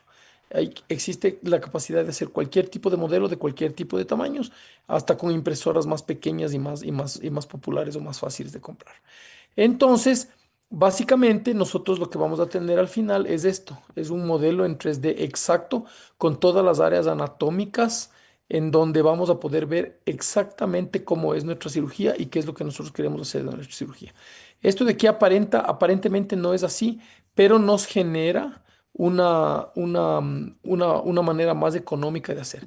Y lo que podemos tener a la final es esto que ustedes están viendo en el video nuevamente, es una escala real de nuestro tumor en donde vamos a tener exactamente pintado el lugar en donde va a estar nuestro tumor, como en este caso, que era de una paciente pediátrica que tenía un tumor que estaba completamente intraóseo, en donde podemos vivir la cirugía que nosotros vamos a hacer con la planificación en 3D, con la impresión de modelos anatómicos exactos y con las guías de 3D podemos hacer esto. Entonces ya planificamos nuestra cirugía en donde vamos a tener el menor daño posible o cortar la menor cantidad anatómica de estructuras que nosotros necesitamos, que era algo que antes era imposible hacerlo y que era algo que únicamente utilizando la navegación también no era algo muy factible porque no teníamos tantas estructuras alrededor que cuando entrábamos a hacer la planificación intraoperatoria no teníamos la capacidad de una manera tan fácil de hacer este tipo de resecciones más específicas. Entonces, básicamente lo que tenemos es esto, ¿no? Como para hacer un paréntesis aquí antes de entrar en la parte de la virtualidad, es hacemos toda nuestra parte, hacemos las impresiones y después seleccionamos el mecanismo apropiado para la esterilización que ha ido mejorando dependiendo de las diferentes estructuras o de las diferentes composiciones en donde vamos a hacer nuestras guías en 3D. ¿Sí?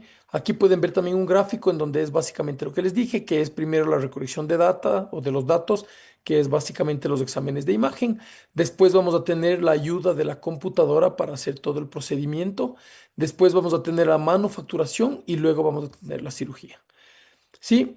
Y ¿qué es lo que comenzamos a utilizar? Entonces ahí sí comenzamos a utilizar la inteligencia artificial, que está muy en boga ahorita, hasta los muchachos que usan en los teléfonos para responder a los exámenes o para hacer trabajos, utilizamos la inteligencia artificial. Entonces, ¿qué es lo que nos ayuda la inteligencia artificial que utilizamos para la oncología ortopédica? Es para identificar los padrones y correlacionar entre estructuras para tener identificación instantánea de las partes anatómicas que necesitamos y para reducir la segmentación que nos va a quitar mucho tiempo, o sea, que va a hacer que las cirugías sean más rápidas y que nos den un input en todo lo que es la identificación anatómica de las piezas, ¿sí? Entonces, básicamente vamos a hacer esto, vamos a hacer la segmentación ahora utilizando la inteligencia artificial, que es lo que estamos haciendo en este momento. Entonces, esto lo que nos genera es básicamente esto. Nosotros vamos a poder hacer una realidad virtual de lo que es nuestra cirugía. Entonces, básicamente lo que estamos haciendo es operándole al paciente en la computadora, en donde vamos a poder hacer lo que ustedes ven ahí, que es simplemente vivir la cirugía. Hay diferentes maneras. Esta de aquí fue la primera cirugía virtual que yo hice, una de las primeras cirugías virtuales que se hicieron realmente en oncología ortopédica. Entonces, claro, los programas eran más básicos, teníamos una pantalla que era muy simple en donde solo estaba el tumor y solo estaban las estructuras, en donde como pueden ver podemos ir sacando estructura por estructura dependiendo de lo que queremos. Para hacer la resección del tumor podemos ver las áreas en donde están cerca o en donde no están cerca las estructuras más vitales, pero esto era como son el inicio de la realidad virtual. Em, y ahora actualmente nosotros ya podemos tener realidad mixta. Entonces comenzamos con la realidad virtual y ahora podemos tener realidad mixta, que es básicamente lo que nosotros tenemos es, nosotros podemos en el intraoperatorio ya utilizar la realidad virtual para poder ver con los lentes que ustedes ven que se puede utilizar en la parte de la cirugía, qué es lo que podemos hacer. Entonces, como ustedes pueden ver ahí, nosotros podemos, mediante la realidad mixta, poner las imágenes en el paciente y tener una idea de lo que vamos a realizar en un futuro.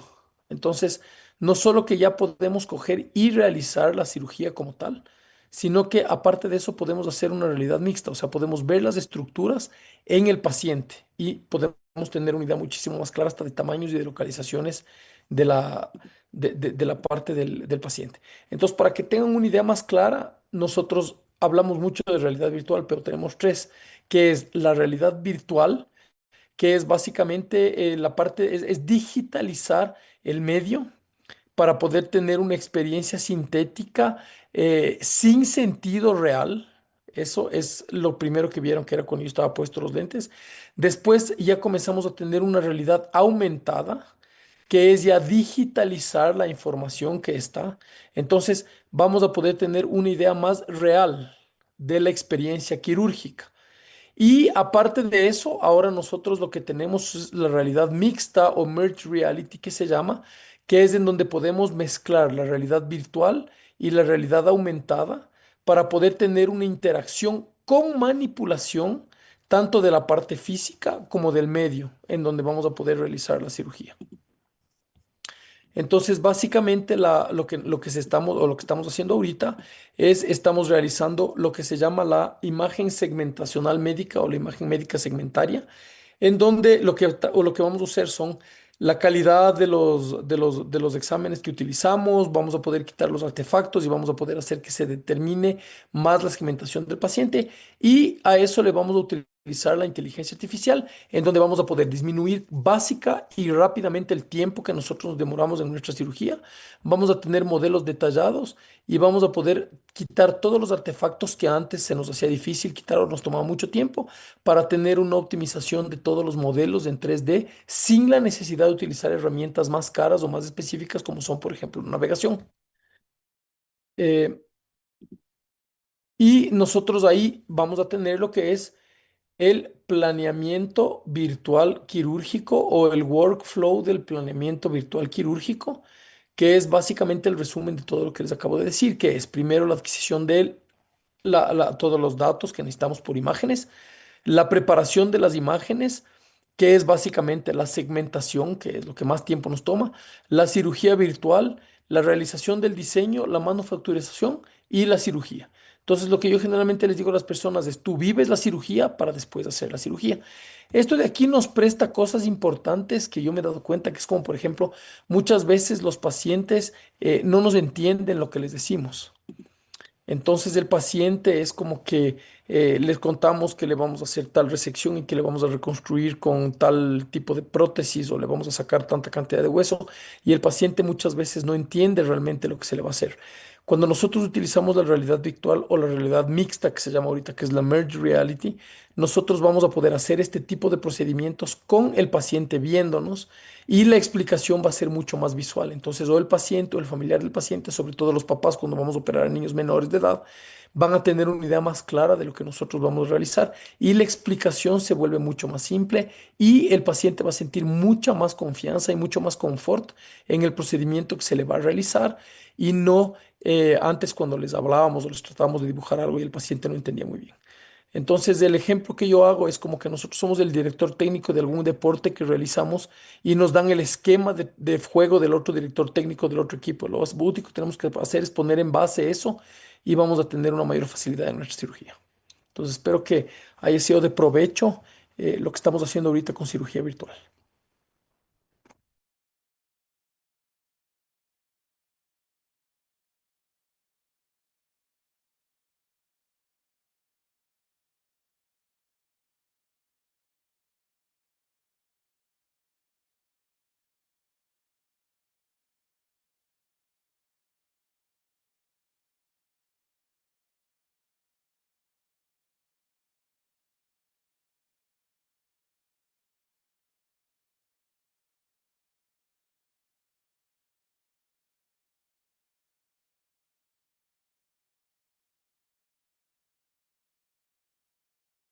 A cargo de la doctora Stephanie Velázquez Rodríguez, Nanotecnología aplicada a la ortopedia oncológica.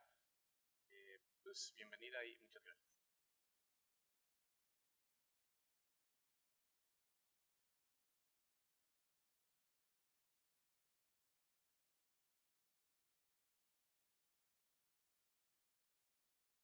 Muchas gracias. Buenas noches a todos. Y bueno, para empezar a hablar de nanotecnología vamos a definir qué es la nanoescala. Esta se refiere al tamaño de una milmillonésima o 10⁻⁹ metros de un material. Una vez aclarado esto, la nanotecnología es una disciplina que manipula la materia a una escala nanométrica. Para nosotros hablar de una escala nanométrica nos referimos de 1 a 100 nanómetros. Esta tecnología permite modificar propiedades físicas, químicas, biológicas de los materiales, tanto para el diseño, fabricación, regulación, aplicación de fármacos, dispositivos de diagnóstico y terapéutico. Cuando esto lo utilizamos en seres vivos se llama nanobiotecnología. Respecto de la historia, en 1925 el doctor Sigmund acuñó comentó acerca del concepto de nanómetro. Hasta el 59, Feynman propone manipular la materia a escala anatómica. En el 74, Taniguchi acuña el término ya como tal nanotecnología.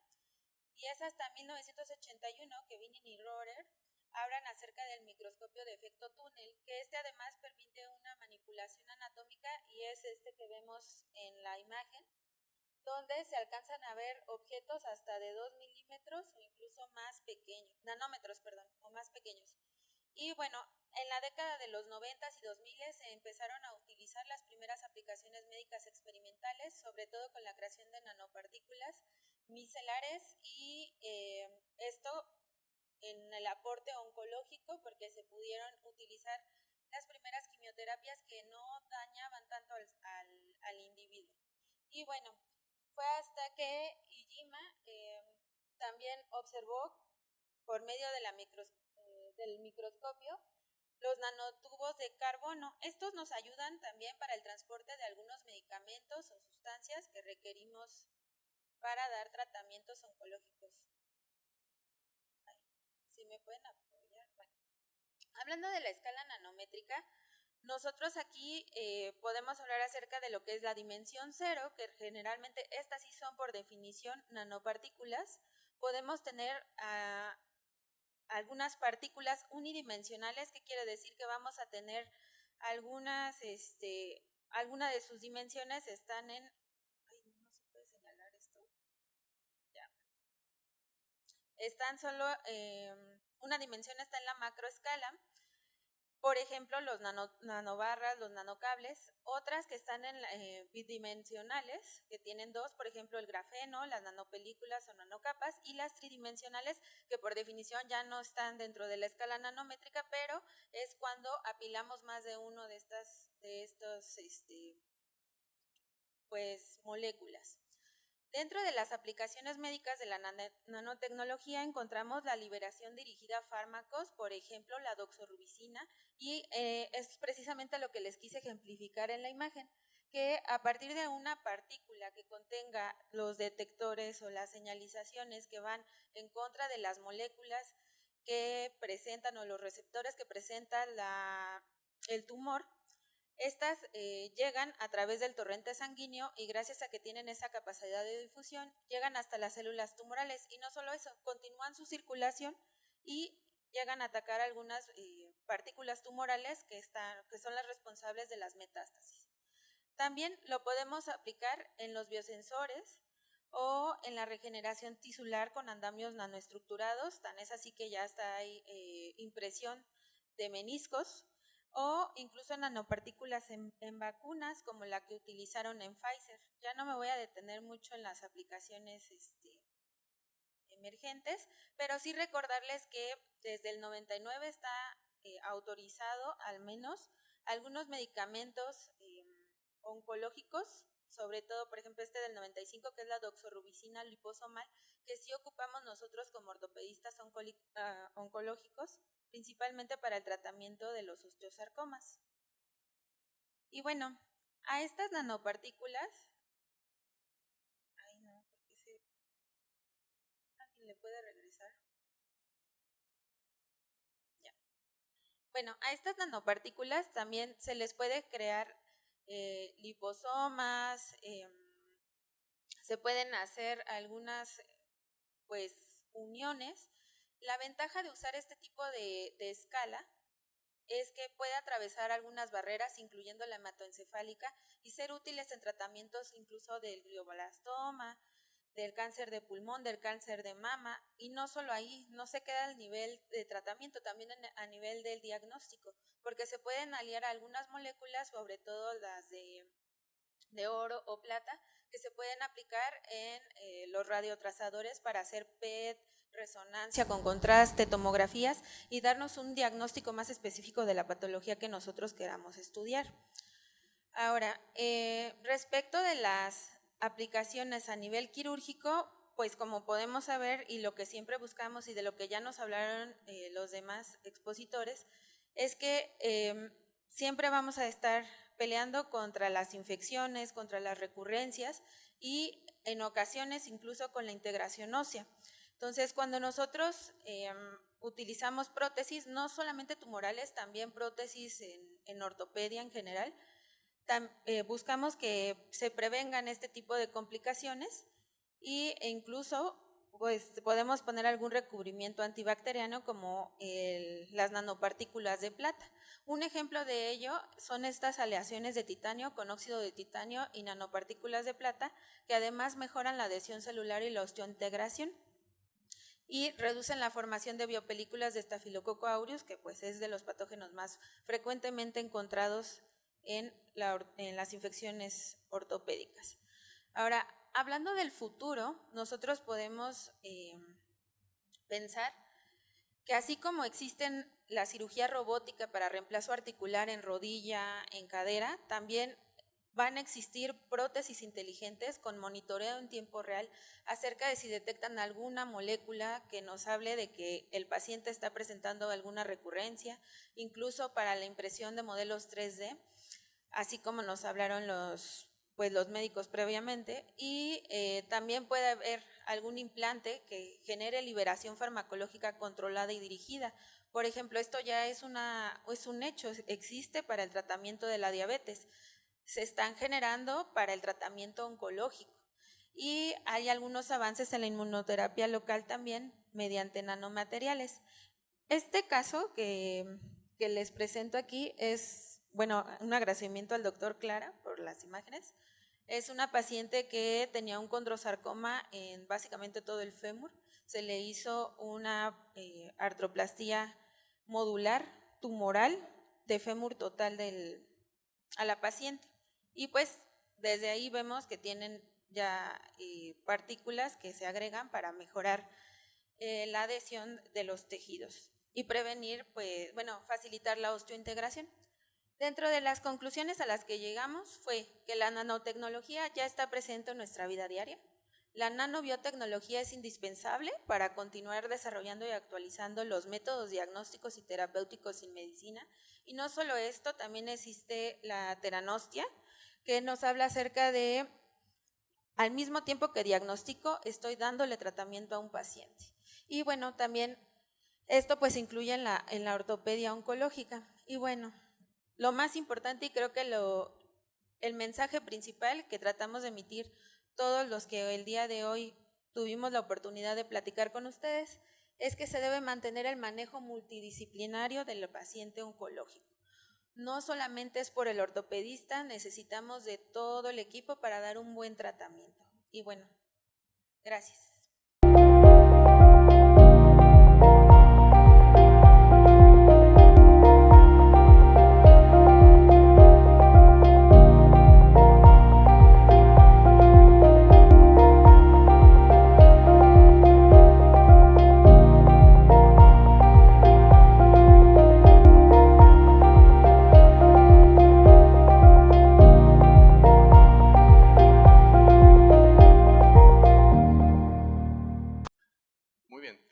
Esperemos que esta sesión haya sido de su interés. Ya estamos por concluirla con una sesión de preguntas y respuestas a nuestros panelistas. Si alguien de aquí del foro tiene alguna pregunta, por favor, levantamos la mano.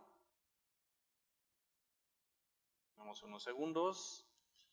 Muy bien, pues espero que haya quedado muy claro. Les agradezco mucho su... Claro, doctor Guillermo García Félix, por favor. Gracias. Buenas noches otra vez. Oigan, los felicito, la verdad, estupenda todas las presentaciones. Nos dejaron espantados, pero no importa. En cualquier sitio, efectivamente se necesita un equipo multidisciplinario. La tecnología que ustedes están utilizando es tecnología que se utiliza de primer nivel.